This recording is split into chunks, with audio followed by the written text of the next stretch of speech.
यदि आपके घर की फ्यूज उड़ जाता है या आपके घर में लगी हुई एमसीबी ट्रिप होती है इसे चालू करने पे, तो आपको क्या करना है, ये कैपेसिटर, ये जो यहाँ लगा हुआ है कैपेसिटर और ये डायोड, इन दोनों में कॉन्टिन्यूटी चेक करनी है और उनकी कॉन्टिन्यूटी चेक करके उसे रिप्लेस करना है। जो भी आपको ख़राब लगता है उसे आपको रिप्लेस करना है। तो चलिए मैं आपको बता देता हूँ कि इसका कैपेसिटर और डायोड किस तरह से चेक करना है। तो फ्रेंड, ये है हमारे पास में एक कैपेसिटर माइक्रोवेव का और ये है डायोड। इसे किस तरह से चेक करना है, आप इसे कॉन्टिन्यूटी टेस्टर से भी चेक कर सकते हैं, आप इस तरह के मल्टीमीटर से भी चेक कर सकते हैं। मल्टीमीटर में आपको सेट करना है ये बजर वाला ऑप्शन, जहाँ पे हम कॉन्टिन्यूटी से चेक करते हैं, जिसमें हमें आवाज़ आती है कुछ इस तरह से, जैसा कि अभी हमने थोड़ी देर पहले देखा। तो देखिए मल्टीमीटर से इस कैपेसिटर को कैसे चेक करना है ये आप ध्यान से देखिए। ये हमने यहाँ पे बजर पे इसे सेलेक्ट करके रखा है और यहाँ पे हमें इन दोनों प्रॉप के ऊपर इस तरह से चेक करना है। यदि यहाँ पे कोई कॉन्टिन्यूटी नहीं आ रही है तो इसका मतलब ये है ओके है। और इसके बॉडी पे भी इस तरह से चेक करना है बारी बारी से। एक बार हमने ये प्रॉप यहाँ लगाया और दूसरी बार इसके बॉडी पे लगाया, कोई कॉन्टिन्यूटी नहीं आ रही, और एक बार हमने इसकी बॉडी पे लगाया, फिर ये दूसरा वाला प्रॉप हमने इस तरफ के कनेक्टर पे लगाया, तो कोई कॉन्टिन्यूटी नहीं आ रही। इसका मतलब ये है कि आपका ये कैपेसिटर ओके है। यदि इसमें कोई कॉन्टिन्यूटी आती है बॉडी पे और इन दोनों में भी बीप साउंड आता है मल्टीमीटर में, तो इसका मतलब ये है कि आपका कैपेसिटर ख़राब है। तो चलिए अब मैं आपको डायोड चेक करना बता देता हूँ। ये हमारे पास में ओके डायोड है, ख़राब नहीं है। तो इस डायोड के अंदर अगर ये सही है तो इसमें कोई कॉन्टिन्यूटी नहीं आनी चाहिए, चाहे हम इस मल्टीमीटर के इस दोनों प्रॉप को उल्टा या सीधा लगा के चेक कर ले। तो देखिए इसमें यहाँ पे कोई कॉन्टिन्यूटी नहीं आ रही। आप यहाँ मल्टीमीटर में भी देख सकते हैं, यहाँ पे इसमें कोई कॉन्टिन्यूटी नहीं आ रही। हम पलट के भी लगा सकते हैं, तो ये देखिए यहाँ पे भी इसमें कोई कॉन्टिन्यूटी नहीं आ रही। इसका मतलब ये है कि ये डायोड आपका ओके है। सेम यही चीज़ हम कॉन्टिन्यूटी टेस्टर से भी चेक कर सकते हैं। ये हमारे इस तरह से इसे लगाना है। यदि इसमें लाइट चालू होती है तो इसका मतलब ये ख़राब है, यदि इसमें लाइट चालू नहीं होती तो इसका मतलब ये ओके है। सेम ऐसे ही हम इसे पलट के भी चेक कर सकते हैं। ये देखिए इसमें कोई कॉन्टिन्यूटी नहीं आ रही, ना लाइट जल रही है, तो इसका मतलब ये है कि आपका ये डायोड ओके है। मतलब कि जो ओके डायोड है उसमें दोनों तरफ ही आपको कोई कॉन्टिन्यूटी नहीं आनी चाहिए, तभी ये ओके माना जाएगा। यदि ये इसमें आपको दोनों तरफ कॉन्टिन्यूटी दिखा रहा है, ये सप्लाई दिखा रहा है दोनों तरफ से, तो इसका मतलब ये है आपका डायोड ख़राब है, आपको ये रिप्लेस करना पड़ेगा। सेम यही चीज़ हम इसमें भी चेक कर लेते हैं। सेम आपको इसी तरह से इसकी कॉन्टिन्यूटी चेक करनी है। यदि इसमें लाइट चालू होती है तो इसका मतलब ये ख़राब है, अब इसमें लाइट चालू नहीं है तो इसका मतलब ये है ओके है। सेम ऐसे ही बॉडी पे हमें चेक करना है। ये देखिए कोई लाइट नहीं आ रही है, यहाँ पे भी लगा के चेक कर लेते हैं, देखिए कोई लाइट नहीं आ रही, इसका मतलब ये ओके है। कई बार ये जो कैपेसिटर है हमें अभी यहाँ पे कोई कॉन्टिन्यूटी नहीं दिखा रहा, लेकिन जैसे ही इसमें सप्लाई जाती है तो ये सर्किट बना लेता है और उसके वजह से आपका माइक्रोवेव हाई एम्पियर लेता है, हाई वोल्टेज लेता है बॉडी के वजह से। उसके बॉडी के ऊपर ये डायोड लगा हुआ होता है, इस वजह से तो आपकी घर की एमसीबी ट्रिप हो जाती है या आपके माइक्रोवेव का फ्यूज उड़ जाता है। तो उस कंडीशन में भी इस कैपेसिटर को ख़राब माना जाएगा। यदि आपको इसमें कोई कॉन्टिन्यूटी नहीं दिखा रहा है और यदि वो हाई एम्पियर लेके आपके घर की एमसीबी को ट्रिप कर रहा है या आपके माइक्रोवेव का बार बार फ्यूज उड़ा रहा है, तो इसका मतलब यह है कि आपका ये कैपेसिटर ख़राब है, क्योंकि इसमें अभी कॉन्टिन्यूटी नहीं दिखा रहा, लेकिन जैसे ही हम इसमें सप्लाई देते हैं तो ये सर्किट बना लेता है और एक दूसरे को डायरेक्ट सप्लाई दे देता है। इस वजह से ये ऐसा होता है। तो उस कंडीशन में भी ये कैपेसिटर ख़राब माना जाता है, लेकिन ऐसा डायोड के अंदर नहीं है। डायोड के अंदर यदि ये ख़राब होगा तो आपको सीधे सीधे यहाँ पे आपको कोई कॉन्टिन्यूटी शो करेगी, यहाँ पे लाइट चालू हो जाएगी, ये यहाँ से डायरेक्ट सप्लाई बनाने लग जाएगा। जैसे कि मैं यहाँ पे लगाता हूँ तो ये लाइट चल रही है, लेकिन यहाँ लगा रहा हूँ तो लाइट नहीं चल रही, तो मतलब ये ओके है। तो फ्रेंड, आपने देख लिया कि कैपेसिटर और डायोड को किस तरह से चेक करना है। तो कैपेसिटर और डायोड को चेक करने के बाद में उसे रिप्लेस करना है। उसके बाद में आपका ये जो बार बार एमसीबी घर की ट्रिप हो रही है या फ्यूज उड़ जाता है, वो आपकी समस्या सॉल्व हो जाएगी। और याद रखिए, जब भी आप इसका कैपेसिटर या डायोड चेंज करते हैं तो उस समय जो कनेक्शन आप कर रहे हो उस कनेक्शन की फ़ोटो ज़रूर खींचें, ताकि आपको वापस नया लगाते समय दिक्कत ना हो। इसलिए कोई भी अप्लायंसेस की कोई भी वायरिंग आप निकालते हो तो फ़ोटो ज़रूर खींचें, ताकि उसे वापस लगाते समय आपको दिक्कत ना हो। तो ये हो गई आपकी यहाँ पे प्रॉब्लम सोल्व, मैग्नेट्रॉन से लेकर के ट्रांसफार्मर और कैपेसिटर तक। काफ़ी सारे दोस्त ये बोलेंगे कि ट्रांसफार्मर को कैसे चेक करना है। देखिए, ट्रांसफार्मर को चेक करने का भी तरीका बिल्कुल सिंपल है। यदि ये ट्रांसफार्मर ख़राब है तो ये चालू नहीं होगा। यदि ये ट्रांसफार्मर जो है चालू है तो उसके ऊपर आपको इस तरह का बड़ा सा पेचकस लगा के रखना है। ये वाइब्रेशन करेगा, यहाँ पे एक मैग्नेटिक फील्ड बनाएगा। यदि ये मैग्नेटिक फील्ड बना रहा है तो इसका मतलब ये है कि आपका ट्रांसफार्मर चालू है। बाकी आपको इसे सीरीज़ बोर्ड से चेक कर सकते हैं। सीरीज़ बोर्ड के ज़रिए ही आपको पता चलेगा ये चालू है या नहीं है। इसकी बॉडी शॉर्ट के बारे में भी आपको सीरीज़ बोर्ड से ही पता चलेगा। यदि ये बॉडी शॉर्ट हो जाता है, ट्रांसफार्मर यदि बॉडी शॉर्ट बताता है तो आपका ट्रांसफार्मर ख़राब है और उसके वजह से भी जो है आपकी घर की एमसीबी ट्रिप हो सकती है, क्योंकि यहाँ पे वोल्टेज जो है वो ड्रॉप हो रही है बॉडी के ऊपर। तो यहाँ पे हाई एम्पीयर बनाएगा और हाई एम्पीयर बनाने की वजह से जो है या तो फ्यूज उड़ जाएगा या आपके घर की एमसीबी उड़ जाएगी। तो उम्मीद है आपको यहाँ पे सारी चीज़ समझ में आ गई होगी। अब आ जाते हैं इसके डोर स्विच में। इसकी डोर स्विच की वजह से क्या क्या समस्याएं हो सकती है। इसके डोर स्विच की वजह से आप जब भी स्टार्ट बटन चालू करेंगे वो चालू नहीं होगा, क्योंकि यहाँ पे डोर स्विच इसका ख़राब है, वोल्टेज उसको नहीं मिल रहा है। अब वो डोर स्विच को कैसे चेक करें, क्योंकि यहाँ पे 3 स्विच लगे हुए हैं, किसी किसी में 4 भी होते हैं, किसी किसी में 2 भी होते हैं। अब हालांकि मैंने 2 तो नहीं देखे, हालांकि ज़्यादातर 3 और 4 ही मुझे मिले हैं, तो इसमें 3 लगे हुए हैं। अब ये डोर स्विच को कैसे पता चले कि या बाकी डोर स्विच ख़राब है। सिंपल सी बात है, आपको डोर स्विच चेक कर लेने चाहिए। डोर स्विच आप कैसे चेक कर सकते हैं। देखिए, यदि आपके पास में इस तरह का कोई मल्टीमीटर है तो आपको उसे कॉन्टिन्यूटी पे सेलेक्ट कर लेना है। ये है कॉन्टिन्यूटी, जहाँ पे आपको बीप साउंड आएगा। ये देखिए, इस तरह से आवाज़ आ रही है तो ये बोलते हैं कॉन्टिन्यूटी। इसके ऊपर आपको सेलेक्ट करके अब इसमें आपको कॉन्टिन्यूटी चेक करनी है। ये देखिए, ये हमारे पास में डोर स्विच है, इसमें हमें चेक करना है कि ये चालू है या नहीं।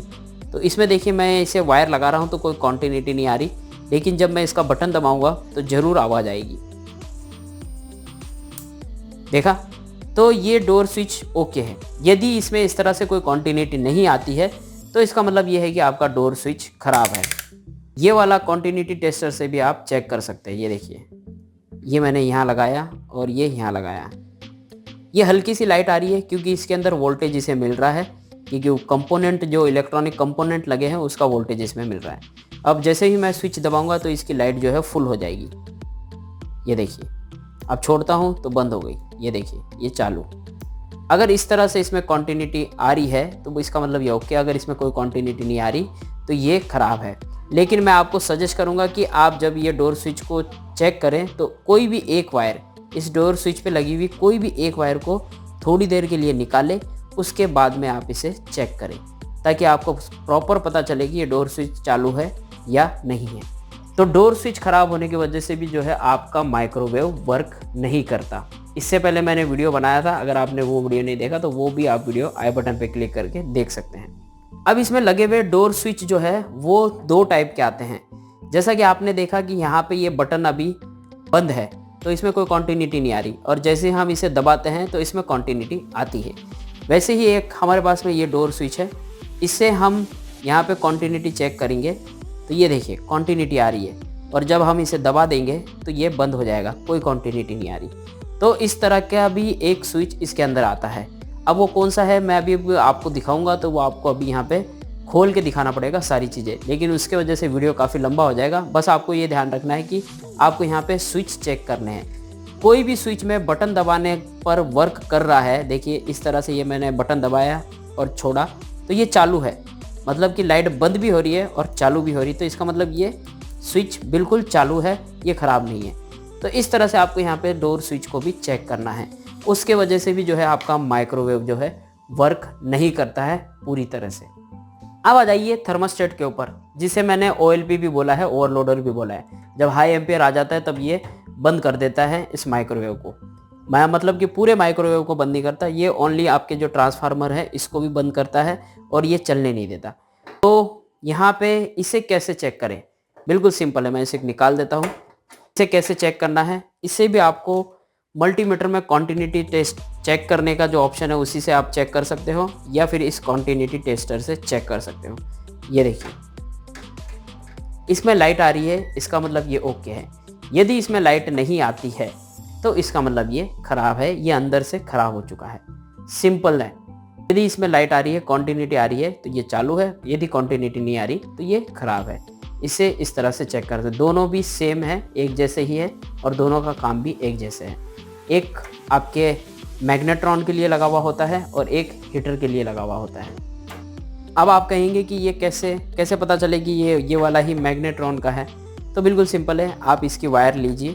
इसके वायर में आपको इसी तरह से इस कॉन्टिन्यूटी के एक प्रॉप को डालना है और जहाँ पे ट्रांसफार्मर के पास में जो वायरें लगी हुई हैं दो, उनमें से किसी भी एक वायर पे आपने चेक करना है। अगर वहाँ पे फुल कॉन्टिन्यूटी आती है तो इसका मतलब ये है कि यही आपकी सप्लाई है। देखिए यहाँ पे अभी सप्लाई क्यों नहीं आ रही, क्योंकि ये वाला जो है रिले के ज़रिए आ रहा है यहाँ से। जब यहाँ पे रिले इसका चालू होगा तभी इसकी सप्लाई यहाँ पे आएगी। तो उसके लिए आपको क्या करना है कि ये जो यहाँ पे लगी हुई रिले है, यहाँ पे आप चेक कर सकते हैं, क्योंकि इसकी नीली वायर है तो ये वाली रिले ही इसकी है। तो ये रिले के अंदर ही आपको सप्लाई मिलेगी। तो चलिए मैं देखता हूँ। ये देखिए इस रिले के अंदर ही मुझे सप्लाई मिली। तो आप देख रहे हैं कि किस तरह से ये चालू हो गया। तो रिले के पास में इसकी ये जो वायर है ये रिले पे जा रही है यहाँ पे, और रिले से दूसरी आउट होके यहाँ पे ट्रांसफार्मर के पास में जा रही है। तो ये देखिए ट्रांसफार्मर के पास जा रही है कि नहीं, ये भी आपको पता चल जाएगा। ये देखिए अब आपको मैं बता दूं कि रिले पे कैसे पहचाने आपकी वायर ट्रांसफार्मर की कौन सी है और इस हीटर की कौन सी है। ये आपको यहाँ पे समझ में आ गया जो मैंने अभी आपको समझा दिया। अगर अब आपको चेक करना है कि रिले चालू है या नहीं है, तो अब आपको उसके लिए ये दोनों के दोनों वायर जो लगी हुई है रिले के ऊपर, इसे आपको हटाना है। देखिए ये मैंने हटा दिया। और जब आप इधर से ऑन करेंगे इसे, तो वहाँ पे जैसे ही ये ऑन होगा और इसमें मैग्नेट्रॉन का जो ऑप्शन होता है, जो हम थोड़ी सी चीज़ें गर्म करते हैं 1 मिनट के लिए 30 सेकंड के लिए, तो उस ऑप्शन को आपको चालू करना है और रिले में आपको कॉन्टिन्यूटी चेक करनी है यहीं पे। यदि यहाँ पे कोई कॉन्टिन्यूटी नहीं आती है चालू में, तो इसका मतलब ये है कि रिले ख़राब है। यदि चालू में कॉन्टिन्यूटी आ रही है तो इसका मतलब ये है कि ये आपका रिले चालू है। तो ये बिल्कुल सिंपल है। इससे पहले मैंने वीडियो बनाया था, उसके अंदर मैंने रिले के बारे में पूरी जानकारी दी है। यदि आपने वो वीडियो नहीं देखा तो ऊपर आई बटन पर क्लिक करके वीडियो देख लीजिए। और हमारे माइक्रोवेव के अंदर एक माइक्रोवेव मोड होता है और एक कन्वेंशन होता है।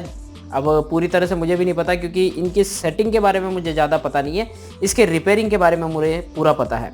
तो ऑफिशियली आपके जितने भी हमारे टेक्नीशियन भाई है वो सिर्फ इसकी रिपेयरिंग करना जानते हैं। इसकी सारे सेटिंग के बारे में बहुत कम लोग जानते हैं। तो अब इसमें जो ये हीटर है ये काम आता है तब कोई तंदूरी रोटी बनाना या केक जैसी चीज़ बनाना या कोई आटे की चीज़ें बनाना, तो उसमें ये आपका हीटिंग रॉड जो है काम आता है। तो कई बार ये हीटिंग रॉड नहीं चलता है। तो अब काफ़ी सारे लोग बोलते हैं कि हीटिंग रॉड नहीं चल रहा है, इसे कैसे चेक करें, कैसे पता करें। तो ये देखिए आपको क्या करना है, इसी तरह का कॉन्टिन्यूटी टेस्टर या मल्टीमीटर में आपको ये मल्टीमीटर में कॉन्टिन्यूटी वाला बजर जो है वो सेलेक्ट कर लेना है। अब मैं आपको इसी टेस्टर से चेक करके बता रहा हूँ। आपको एक कनेक्शन इस हीटर के इस प्रॉप पे और दूसरा इस पे रखना है। यदि इसमें लाइट जलती है तो इसका मतलब ये है कि ये चालू है। यदि इसमें लाइट नहीं जलती है तो इसका मतलब ये है ख़राब। बस यही दो चीज़ें इसमें होती हैं। अब आप सोचिए कि हमने इसे इस तरफ से बटन से पैनल से ऑन किया, लेकिन ये गर्म नहीं हो रहा और हमने ऐसे चेक किया तो ये चालू है। तो उस कंडीशन में आपको क्या करना है कि इसमें ये लगा हुआ रिले जो है वो आपको चेक करना है। जैसे कि मैंने अभी इस ट्रांसफार्मर से कनेक्टेड एक रिले को चेक करके बताया है, सेम टू सेम आपको उसी तरह से इस हीटिंग रॉड के रिले को चेक करना है। तो ये देखिए ये यहाँ पे रिले है, उसका कनेक्शन यहाँ पे लगा हुआ है। सब में अलग अलग जगह अलग अलग रिले होते हैं, अलग अलग साइज़ के होते हैं, अलग अलग एम्पियर के होते हैं। तो वो आपको अपने हिसाब से चेक करना है। और जो भी मैं चीज़ें यहाँ पे बता रहा हूँ वो सारे माइक्रोवेव में लागू होती, चाहे वो छोटा हो, बड़ा हो, इन्वर्टर वाला मॉडल हो या नॉन इन्वर्टर वाला। अब काफ़ी सारे दोस्त ये मुझसे पूछेंगे कि इन्वर्टर वाले मॉडल में ऐसा क्या खास होता है। देखिए इन्वर्टर वाले मॉडल में ये जो ट्रांसफार्मर है, ये ट्रांसफार्मर की जगह पे एक पीसीबी बोर्ड का इस्तेमाल किया है। वो पीसीबी बोर्ड इस ट्रांसफार्मर का हाई वोल्टेज बनाता है और कहते ये हैं कि वो जो पीसीबी बोर्ड है वो कम वोल्टेज लेता है, बिजली कम खाता है, इस वजह से उसे इन्वर्टर मॉडल कहा गया है। लेकिन मैं आपको जानकारी के लिए बता दूं कि इसका जो पीसीबी बोर्ड इस्तेमाल किया गया है इस ट्रांसफार्मर की जगह पे, वो यदि ख़राब हो जाए तो उसके बाद वो रिपेयर होना काफ़ी मुश्किल है। अगर गलती से रिपेयर हो भी जाए तो वो सक्सेस नहीं है, वो आए दिन ख़राब होता रहेगा और आप उसमें पैसे लगाते रहेंगे। तो मैं ये समझता हूँ कि ट्रांसफार्मर वाला ही माइक्रोवेव सबसे बेहतर है आज के टाइम में और आने वाले टाइम में। लेकिन इन्वर्टर टेक्नोलॉजी के मुझे कोई भी अप्लायंसेस जो है बेहतर नहीं लगे लॉन्ग टाइम के लिए, और ना ही ड्यूरेबल। अब कई बार ये भी हो जाता है कि हम इसे प्लग इन कर रहे हैं लेकिन माइक्रोवेव चालू नहीं हो रहा। वो क्यों नहीं हो रहा? क्योंकि हम यहाँ पे फ्यूज को नहीं चेक करते। ये यहाँ पे लगा हुआ फ्यूज, ये देखिए, अगर इस फ्यूज में कॉन्टिन्यूटी आ रही है तो ये ओके है, यदि कॉन्टिन्यूटी नहीं आ रही है तो ये फ्यूज ख़राब है, इससे आपको चेंज करना पड़ेगा। क्योंकि किसी कारण की वजह से फ्यूज उड़ गया है तो आपको वो नया लगाना पड़ेगा, या उसके जगह पे आप कोई पतला सा तार ले सकते हैं, बिल्कुल थिकनेस उसकी इतनी हो कि वो 5 से 10 एम्पियर झेल सके। तो ये आपको ध्यान रखना है, क्योंकि यहाँ पे जो फ्यूज लगा हुआ है वो तकरीबन 10 एम्पियर तक का है। तो आप 10 एम्पियर के हिसाब से अपनी वायर को बना लें और उतनी ही पतली वायर आपको यहाँ पे लगानी है। तो उसके बाद में आपका ये माइक्रोवेव चल जाएगा। यदि फिर भी उसे लगाने के बाद में माइक्रोवेव का फ्रंट पैनल तो चल रहा है और जैसे ही हम माइक्रोवेव मोड में स्टार्ट करते हैं तो फ्यूज उड़ जाता है, तो वो आपको पता ही है कि यहाँ पे आपको कैपेसिटर, डायोड और इसका ट्रांसफार्मर और मैग्नेट्रॉन आपको चेक करना है। तो उम्मीद है आपको यहाँ तक सारी चीज़ें समझ में आ गई। अब चेक करते हैं इसका फ़ैन। यदि इसका फ़ैन ख़राब होगा तो आपका ये जो मैग्नेट्रॉन है ये थोड़ी देर चलेगा और बंद हो जाएगा, क्योंकि यहाँ पे बॉडी इसकी गर्म हो जाएगी, हाई एम्पियर लेने लगेगा गर्म होने की वजह से। तो ये जो थर्मोस्टेट है ये उसे बंद कर देगा और ये उसे बार बार बंद करेगा। आप जैसे ही चालू करेंगे 1 या 2 मिनट चलेगा और ये बंद हो जाएगा। तो उसके लिए आपको क्या करना है, ये पंखे को चेक करना है। यदि नहीं चल रहा है तो पंखे को चेक करना है। पंखे को किस तरह से चेक कर सकते हैं, ये आपको देखिए यहाँ पे ये कनेक्शन दिख रहे हैं, ये पंखे की मोटर के कनेक्शन है, ये मोटर है यहाँ पे। ये पंखा जो है AC वोल्टेज का होता है, ना कि DC वोल्टेज का। तो इसमें आपको क्या करना है, कॉन्टिन्यूटी चेक करनी है। कॉन्टिन्यूटी सिंपल है, आपको यहाँ से यहाँ पे इसे लगा के इस तरह से चेक करना है। यदि इसमें कॉन्टिन्यूटी आ रही है तो ये ओके है। यदि कॉन्टिन्यूटी ज़्यादा आ रही है, देखिए ये मैं यहाँ पे आपको दिखा रहा हूँ, ये देखिए ये है ज़्यादा, और जब मैं इसमें लगाता हूँ तो कम हो जाती है। ध्यान से देखिए, ये देखिए कम हो गई, और यहाँ लगाता हूँ डायरेक्ट तो ये ज़्यादा, और दोनों प्रोब में लगाता हूँ तो कम। मतलब कि यहाँ पे क्या है कि वाइंडिंग मिल जाती है इसको, इसलिए ये लाइट जो है धीरे चलने लग जाती है। तो इसका मतलब ये है कि ये बिल्कुल ओके है पंखा। यदि कॉन्टिन्यूटी नहीं आ रही है तो ये पंखा ख़राब है। यदि कॉन्टिन्यूटी बहुत ज़्यादा आ रही है, फुल कॉन्टिन्यूटी आ रही है इस तरह से, तो इसका मतलब ये है कि पंखा ख़राब है। तो उसके लिए आप और एक चीज़ कर सकते हो, यहाँ पे डायरेक्ट AC वोल्टेज लगा के चेक कर सकते हो। उसके लिए आपको इसे निकालना है, यहाँ से पिनें निकालनी है और यहाँ पे आप डायरेक्ट AC वोल्टेज लगा के चेक कर सकते हो। तो चलिए मैं आपको यहाँ पे चेक करके बताता हूँ AC वोल्टेज लगा के कि ये पंखा चलता है या नहीं। ये हमें वायर निकाल के चेक करना है, वायर लगी लगाई पे बिल्कुल चेक नहीं करना, क्योंकि अगर वायर लगी लगाई पे आप चेक करेंगे, अगर रिवर्स वोल्टेज PCB में किसी भी कारण से चला जाता है तो आपकी PCB ख़राब हो सकती है। ये हमने सीरीज़ का वोल्टेज लिया है, सीरीज़ बोर्ड में हमने वायर लगा दी। अब इसे हम यहाँ पे चेक करेंगे।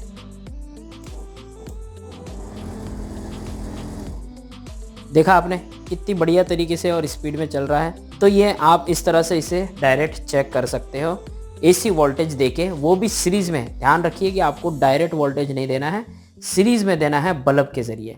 देखिए जब मैं इसे टच करता हूं तो आपको बल्ब जलता हुआ नज़र आएगा। देखा आपने? तो देख लिया आपने कि यहाँ पे पंखे को किस तरह से चेक करना है। बिल्कुल सिंपल है सारी चीज़ें करना। और मैं आपको बता दूं कि ये पंखे में 3 वायर होती हैं। ये यहाँ पे जो लगी हुई है ये 3 वायरें हैं, क्योंकि एक वायर इसके सेंसर बना हुआ है इसी PCB बोर्ड में। अगर ये ज़्यादा गर्म हो जाता है और अगर आप यहाँ से माइक्रोवेव को स्टॉप भी कर देते हैं तब भी थोड़ी देर पंखा चलता है। वो इसलिए क्योंकि इसमें एक सेंसिटिविटी लगी हुई है, इस मैग्नेट्रॉन के टेम्परेचर को सेंस करती है। वो जब तक टेम्परेचर उसका कम नहीं हो जाता, ठंडा नहीं हो जाता, तब तक ये पंखा आपके यहाँ से स्टॉप करने के बाद भी चलता रहता है। तो उसमें आपको टेंशन लेने की ज़रूरत नहीं है, ये चलेगा, थोड़ी देर चलेगा। जैसे ठंडा होगा, टेम्परेचर कम हो जाएगा तो ये अपने आप बंद हो जाएगा। इसलिए यहाँ पे 3 वायरें दे रखी हैं, जिसमें एक सेंसर के साथ में जुड़ी हुई है जो इसको सेंस करता है टेम्परेचर को, और उसी हिसाब से वो पंखे की स्पीड को बढ़ा भी देता है। इसमें 2 वाइंडिंग है, एक लो स्पीड, एक ज़्यादा हाई स्पीड। इसमें हाई स्पीड वाले पे सेंसर लगा हुआ है, इस मैग्नेट्रॉन को जल्दी से ठंडा कर सके। तो उम्मीद है आपको यहाँ पे सारी चीज़ें समझ में आ गई। तो आपने यहाँ पे देख लिया ये सारी चीज़ें। अब मैं आपको यहाँ पे बल्ब भी चेक करके दिखाता हूँ। सपोज आपका कोई ये लगा हुआ बल्ब है, ये चल नहीं रहा। अब आप कैसे पता लगाएं कि ये बल्ब ख़राब है या नहीं है? सिंपल है, ये कॉन्टिन्यूटी से आप इसे आराम से चेक कर सकते हैं। कुछ नहीं करना, आपको ये सबसे पहले पिन निकाल लेनी है। यहाँ से इस पिन को निकाल देना है। ये हमने यहाँ से पिन निकाल दी और यहाँ पे इस बल्ब के ऊपर आपको इस कॉन्टिन्यूटी से चेक करना है। देखिए कॉन्टिन्यूटी आ रही है, इसका मतलब है कि ये बल्ब चालू है। यदि इसमें कॉन्टिन्यूटी नहीं आ रही, इसका मतलब ये बल्ब ख़राब है। बिल्कुल सिंपल है। ये देखिए मैं जब आपस में एक दूसरे को टच करता हूँ तो कॉन्टिन्यूटी आती है हाई, ज़्यादा, देखा, ज़्यादा तेज़ रोशनी से चल रहा है बल्ब।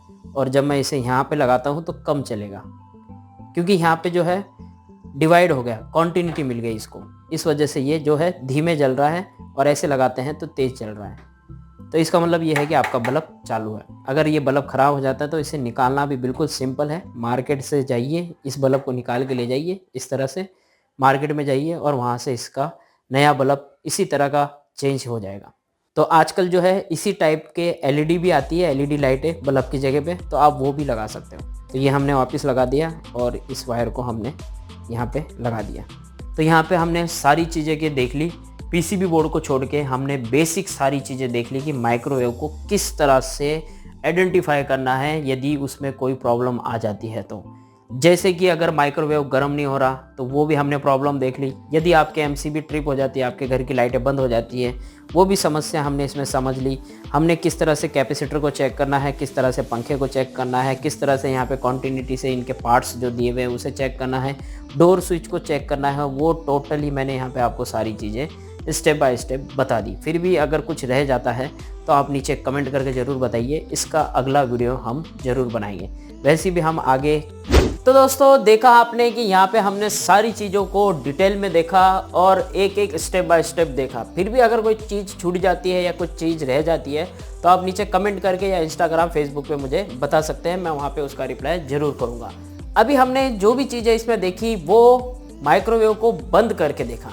जी हाँ दोस्तों, आपने यहाँ पे नोटिस किया होगा कि हमने जितनी भी यहाँ पे चीज़ें चेक करी है, जितनी भी चीज़ों को देखा है, वो हमने माइक्रोवेव को बंद करके देखा है। अब इसका एक नेक्स्ट वीडियो बनाएंगे जिसमें हम ये देखेंगे कि इस माइक्रोवेव को चालू कंडीशन में किस तरह से स्टेप बाय स्टेप सारी चीज़ों को हम रेक्टिफाई कर सकते हैं। जी हाँ, चालू कंडीशन में, मतलब कि अभी ये माइक्रोवेव चालू है, मैं इसे चालू करूँगा तो ये देखिए ये चालू होता है। इस कंडीशन में हम इसके अंदर सारी चीज़ों को किस तरह से चेक करेंगे, रेक्टिफाई करेंगे। अभी जो हमने यहाँ पे बंद कंडीशन में सारी चीज़ें चेक करी, इसमें भी हमारे दिल में या हमारे दिमाग में एक कन्फ्यूजन ज़रूर आएगा कि अब वो सारी चीज़ें अगर ओके निकले तब भी हमें कैसे पता चले कि ये चीज़ तो ओके है लेकिन फिर भी ये चल नहीं रही। तो उसके लिए हमें सप्लाई वगैरह भी चेक करनी पड़ेगी, वोल्टेज चेक करने पड़ेंगे, ये सारी चीज़ें हमें डिटेल में देखनी पड़ेगी। तो वो सारी चीज़ें हम नेक्स्ट वीडियो में करेंगे और मैं गारंटी के साथ कहता हूँ कि इसका नेक्स्ट वीडियो देखने के बाद में माइक्रोवेव का टोटल ही काम आपको आ जाएगा। लेकिन उसके लिए आपको वीडियो को बिना स्किप करे देखना है, स्टेप बाय स्टेप देखना है, तभी सारी चीज़ें आपको समझ में आएगी। जितने भी हमारे टेक्नीशियन भाई हैं, जितने भी हमारे टेक्नीशियन दोस्त हैं जो नया काम सीख रहे हैं, ये उनके लिए मैं कह रहा हूँ कि स्टेप बाय स्टेप देखेंगे तभी आपको सारी चीज़ें समझ में आएगी। क्योंकि मैं यहाँ पे प्रैक्टिकल क्योंकि किताबें पढ़ने में या कोई भी चीज़ को पढ़ने में और प्रैक्टिकल करने में बहुत अंतर होता है, इसलिए। और मैं उन सभी दोस्तों को सजेस्ट करूँगा जितने भी हमारे फ्रेशर हैं जो नया काम सीख रहे हैं, तो उनसे यही कहूँगा कि इस तरह का अगर कोई सेकेंड हैंड माइक्रोवेव मिलता है तो उसे घर लाइए और उसके ऊपर प्रैक्टिस करिए। देखिए ये सेकेंड हैंड माइक्रोवेव है, मैं आपको बता दूं कि ये मैंने खुद भी सेकेंड हैंड लिया है। ये मेरा माइक्रोवेव है, ये मैंने खुद सेकेंड हैंड लिया सिर्फ 1000 रुपये में, छोटे साइज़ का है ये। आप भी इसी तरह से कहीं ना कहीं से जुगाड़ लगा सकते हैं और उसके ऊपर प्रैक्टिस कर सकते हैं। ऐसे ही बहुत सारे अप्लाइंसेस हैं जो आप सेकेंड हैंड ला करके उसके ऊपर प्रैक्टिस कर सकते हो, क्योंकि 1000-2000 से ज़्यादा का कोई भी सामान प्रैक्टिस करने के लिए उस महंगा नहीं है। तो प्रैक्टिकल सीखने के लिए आपको कहीं जाने की ज़रूरत भी नहीं है, आप उस अप्लाइंसेस को, सेकेंड हैंड अप्लाइंसेस को घर लाइए और उसके ऊपर प्रैक्टिस करें, तभी आपको जल्दी से जल्दी सारी चीज़ें समझ में आएगी। तो उम्मीद है ये वीडियो में आपको काफ़ी कुछ सीखने को मिला होगा और इसका नेक्स्ट वीडियो भी आप पूरा देखेंगे और सीखेंगे। तो उसके लिए आपको थोड़ा करना है इंतज़ार, और यदि आप हमारे चैनल पर नए हैं तो नीचे लाल बटन है सब्सक्राइब का, उसके ऊपर क्लिक करके घंटी का बटन जरूर दबाइए ताकि नए वीडियो की नोटिफिकेशन आपको टाइम टू टाइम मिले और आप वीडियो देख सको। और यदि आपको कोई सवाल पूछना है फ़ोन करके, तो ये कॉल मी फॉर का एप्लीकेशन है, इसे डाउनलोड कर लीजिए, इसके अंदर मोबाइल नंबर डाल के रजिस्ट्रेशन कर लीजिए। उसके बाद सर्च कीजिए हमारी ये वाली आईडी, इस आईडी को सर्च करने के बाद में मेरी प्रोफाइल दिखेगी और वहाँ पे दिखेगा कॉलिंग का ऑप्शन, उसके ज़रिए आप मुझे कॉल कर सकते हो। इंटरनेट कॉल नहीं, व्हाट्सएप कॉल नहीं, इनडायरेक्ट फ़ोन कॉल। ज़्यादा जानकारी के लिए आप ये एप्लीकेशन डाउनलोड कर लीजिए, तभी आपको सारी चीज़ें समझ में आ जाएगी। तो thank you so much watching this video. मिलते हैं अगले वीडियो में कुछ और नया लेकर के, कुछ और इंटरेस्टिंग लेकर के। तब तक के लिए अपना ख्याल रखेगा। जय हिंद।